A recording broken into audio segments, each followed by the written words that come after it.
Yes, we bicker, yes, we have arguments, but when it comes down to it, we are able to talk things out and listen to each other. So I feel like that is definitely the key, and yeah, totally my opinion, but hey guys, welcome back to my channel. If you're new here, welcome. I'm Jen. I'm a stay-at-home wife and mom, and in today's video I am doing a Q&A that I asked you guys over on Instagram. If you guys don't already follow me, I'll link my handle down in the comments below or down in the description box below, and I'll link it right over here. So I definitely give you guys more everyday updates over on my Instagram, and I like to post cute photos of my kids. So definitely go ahead and check me out there. Yeah, let's get right into the questions. I have a few questions, so I think I'll be able to do all of them in this video. So the first one is, what do you use to wave your hair? I've been doing the same thing to my hair for years. I use the NuMe curling wand. I think you can still get it. I'll link it down in the description box, but I use the 1-inch curling wand or 3/4 inch. Typically, I'll go ahead and just curl my entire head using like 1-inch sections, and then I'll brush it out with a comb afterwards. So if you guys want to see like a hair waving tutorial or routine, let me know down in the comments below. But the next question is, did you have a career before having kids? Yes and no. So I definitely had a job, a 9-to-5 job before I got married and moved to Japan. But I did go to school for hospitality management, so hotels and event planning. And I did do the hotel thing for a little while, but I just kind of realized it wasn't my thing. The lifestyle was just too intense for me. I was good at it, but it just wasn't for me. Just being an introvert, it was just way too extroverted for me. So I went ahead and I ended up going to a job with a construction management company, which I loved. It's so random, but I just love the people there so much. I met one of my best friends there who is still my best friend, and she still works there. And if I ever were to go back to Boston, I would totally go back. I love that place so much. So yes and no about a career, but I definitely worked. Okay, so how old are you? I am 32, turning 33 next month in April. I'm super excited because I'm going to be spending my birthday in Boston with my sister. If you guys don't know, I have a twin, and we celebrate our birthdays together every single year, at least since we were 30. Well, okay, I'm sorry. We don't live near each other anymore, so we made a pact at 30 to celebrate our birthdays together every single year. So far we've been doing it, and I'm just so excited. Okay, so the next one is, where is your dream place to live? Oh my gosh, so many places. Okay, so one of them for the longest time was Charleston. I fell in love with Charleston when we visited a couple of years ago. I love the small town feel, but the fact that there were so many things to do and so many options, and it's just a beautiful, beautiful city. I love that place. It's definitely one of the places I would love to live. And another place would be Tokyo. I mean, the food alone is incredible, so I would definitely live there for the food, and I would totally go back, and if we ever have the opportunity to live there, I totally would. So I definitely love that place so much. But the next question is, best marriage advice. Okay, that's a good one. So in my opinion, communication is definitely key to a good marriage. The hubby and I feel like hands down our communication is amazing. I'm so thankful that we are able to communicate with each other. Yes, we bicker, yes, we have arguments, but when it comes down to it, we are able to talk things out and listen to each other. So I feel like that is definitely the key, and yeah, totally my opinion, but let me tell you, communication, you can't go wrong with communication. Okay, so the next question, are you loving life with 2 sweet girls? I am. I love having 2 girls. I'm not gonna lie. So before we found out Paloma was a girl, I was mentally preparing for a boy, of course, and the hubby ultimately wants a boy, rooting for a boy. But when we found out Paloma was a girl, I was so relieved. I mean, I think just because I know, well, growing up with a sister and her being my best friend, I just wanted that for Cam, and I don't know, have 2 sisters, just growing up to be best friends is like the best thing. And you guys know, Cam loves her sister. She is so protective of her, and I just love their bond so much already. So I can only imagine how their bond's gonna be when they get older. So I love it. Okay, what are your favorite me time things to do?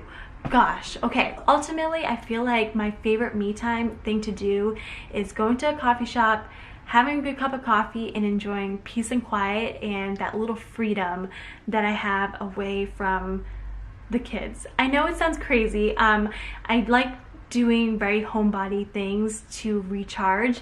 So yeah, just drinking a good cup of coffee and just sitting in silence is like my favorite thing to do. But that's one of them. Watching junk TV. Bravo's like my guilty pleasure channel. Love doing that. And I know, taking a bath when I can. I don't do that often because we don't have like the biggest bathtub, but when I do take a bath, it's actually really relaxing. So I like doing that as well. Okay, next question. What do you feel is the hardest part about being a stay-at-home mom? Oh my goodness, so many things. I'm not gonna lie, I feel like I used to judge stay-at-home moms back in the day, and not in the worst way. I just felt, I definitely questioned like what they did during the day, and then being a stay-at-home mom, I'm wondering what is it that I don't do. So I mean, there's so many things about being a stay-at-home mom that's so hard.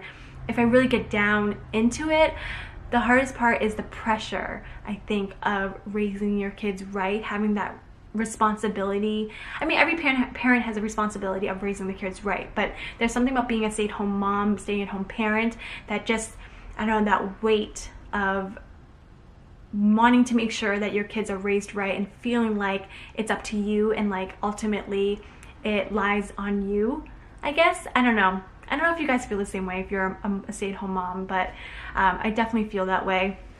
And something I struggle with, but I'm getting better and just trying to just be the best mom that I can. But that's definitely something that I battle with. But in general, another hard part is just not having adult interaction. I do miss the feeling of going to work and interacting with my coworkers. So yeah, you don't do that when you're home. So anyway, that's another hard part. Okay, so the next one is, what's your go-to coffee order? I feel like I have a different coffee order for so many different places. If they have oat milk though, that is my jam. I will order an oat milk latte forever and ever. I love that stuff. But if I go to Starbucks, I definitely like a flat white with almond milk. If I go to Dunkin's, I'll do an iced coffee with almond milk and like French vanilla. Well, specifically almond milk and 1 pump of French vanilla or 1 pump of hazelnut, depending on the day. So those are my coffee orders for sure, but it definitely varies and it depends on the coffee shop. Okay, what's your favorite thing about being a mom? Gosh, my favorite thing about being a mom is just seeing my kids like get excited about things. Cam is just the sweetest, and when she gets excited and happy about things, like it literally warms my heart. Or when she's like at a swim class and she waves to me, "Hi mommy," it never gets old. I love that part. So that's definitely my favorite thing about being a mom, just seeing my kids really happy. Okay, next question. What inspired you to start your YouTube channel? That is a good question. So if you guys see my tagline, I usually have like motherhood balanced. I feel like since becoming a mom, yes, there are a lot of things that you have to sacrifice when you're a mom, and I'm totally all for that. But I feel like in order to have like a healthy, balanced life as a mom, you got to do something for yourself. Give yourself self-care, self-love, and that's why I started my channel. I wanted a space that I could just focus on myself.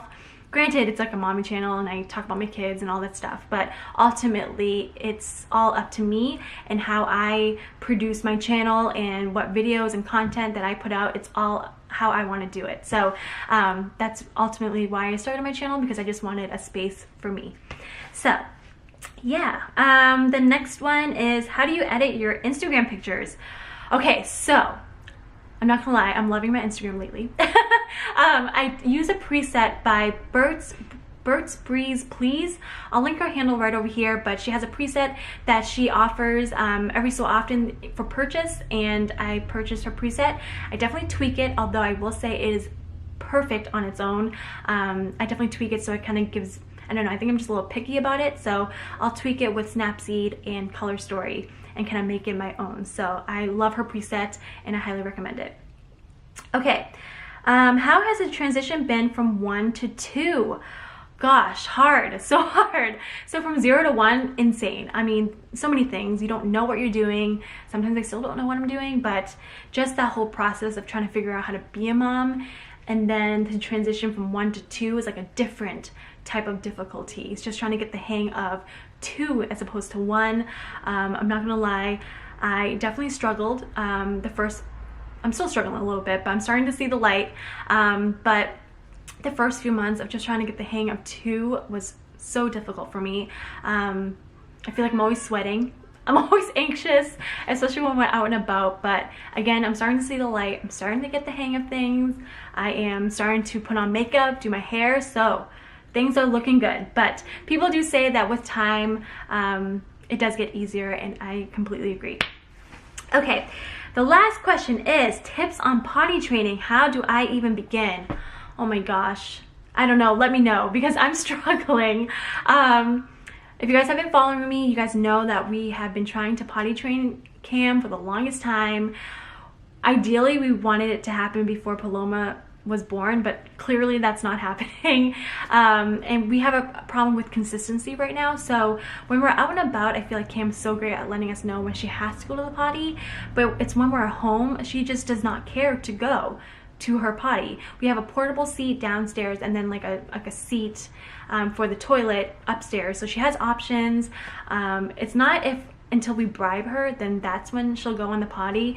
So I guess bribing definitely is, I mean, you hear bribing helps all the time, so definitely go ahead and do that. But yeah, we just haven't found a consistent way of her going potty at home. So we still do a pull-up during the day, and then we'll put her in a normal diaper at night. But let me tell you, it is a struggle. So if you guys have any tips, let me know down in the comments below. I will say that advice that I've been given is to let them wait, like not force them. They'll go when they're ready. And I have to say, I'm not pushing Cam, although the hubby is hoping or trying to push along the whole potty training thing. So maybe we have to get on the same page about that, but I'm not pushing Cam. I definitely ask her if she needs to go to the potty. I definitely try to get her to go, but I'm not like, you need to go. So I don't know. Let me know if you have any advice. But that is it. That's actually the last question. But yeah, if you enjoyed this video, give it a big thumbs up, and if you haven't yet, subscribe, and let's get to know each other. So I hope you guys have a great day, and I will see you in the next one. Bye.